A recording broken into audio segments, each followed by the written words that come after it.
Today, we're digging into something called corporate governance. Now, it might sound a little dry, but stick with me here. It's basically the invisible rulebook that dictates how companies are run.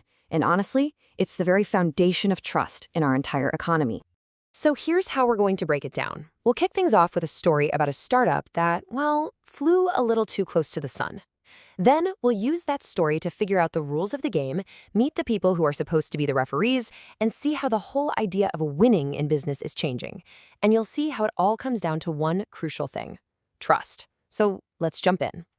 All right, our story starts with a huge crisis at one of the world's most famous education startups, Byju's. And believe me, this case puts corporate governance right under the microscope.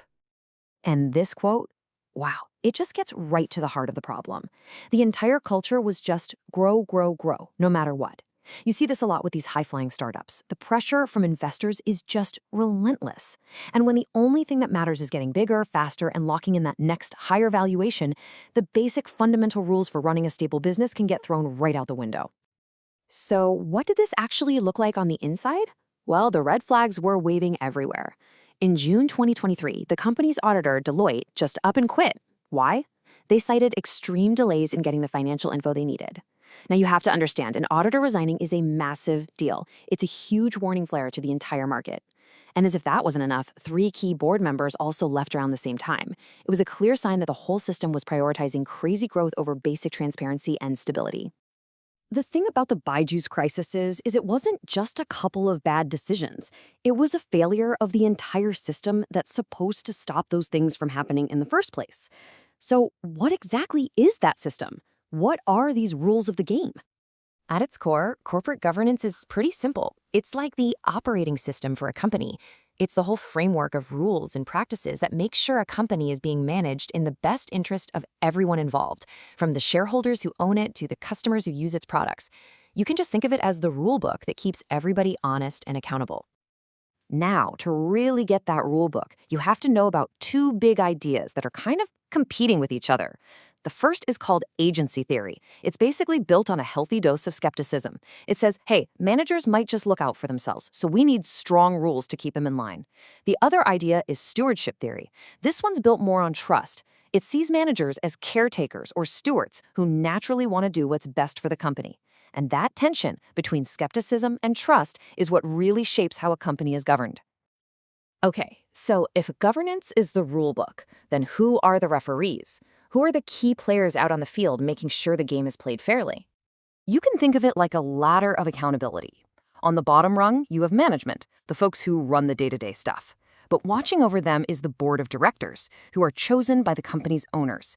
And to make sure the board is looking at real numbers, you have independent auditors who act as financial watchdogs. And right up the top, the shareholders, the owners. They have the ultimate power because they can hire and fire the board. Each layer is there to keep the others in check. Now let's zero in on the auditor's role, because this is so important. They aren't just bean counters. Their main job is to reduce what's called information asymmetry. That's just a fancy way of saying they close the gap between what the insiders know and what the rest of us on the outside can see.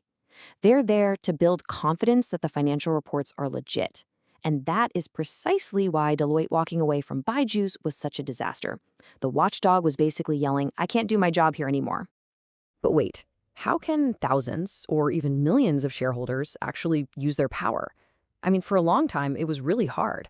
But technology is completely changing the game. Get this. At a recent virtual meeting for Reliance Industries, 300,000 shareholders showed up. That's not just a cool number. It's a huge shift in power.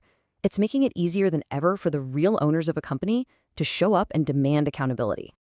But what happens when the rules of the game themselves start to change? Because these days, good governance isn't just about protecting the bottom line. The very definition of a stakeholder is getting bigger. It's not just about investors anymore. It includes all of us, and the planet too. And this brings us to a big concept: corporate social responsibility, or CSR. Really, it's just the idea that a company's duty goes way beyond making a profit. It's a promise to manage its impact on society and the environment, to basically be a good corporate citizen. And you know, this didn't just happen out of nowhere. You can actually trace this idea's path over decades. It started with the first big global environmental meetings, then the creation of development goals, all the way up to the huge Paris Agreement on climate change. For years, the message has been getting louder and louder. Businesses have a global responsibility. So what does that actually look like?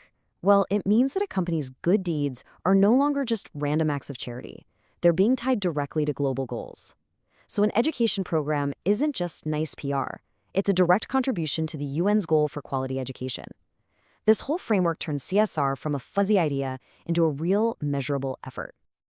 Okay, let's tie all of this together. We've gone from a startup crisis all the way to global sustainability. So why should any of this matter to you, to the economy, or to society? Well, first off, you need to see that this is a global movement. Just look at the research over the last 10 years into corporate governance in emerging economies. It has absolutely exploded. China is leading the way, but you see the same pattern all across Asia. This isn't just for academics. It's a signal that building strong, trustworthy companies is a top economic priority everywhere. And that gets us to the most important point of all. Good governance isn't really about red tape and bureaucracy. It's about building trust. Simple as that. It's what gives investors the confidence to put their money on the line. It's what ensures transparency. At the end of the day, it's the foundation for any company that doesn't just want to have a good quarter, but actually wants to be built to last. Which brings us right back to where we started, with the story of Baiju's. It leaves us all with a really critical question for our time. In this crazy, relentless race for growth and billion-dollar valuations, are we remembering to build companies that are designed not just to grow fast, but to actually survive? Something to think about. Thanks for tuning in.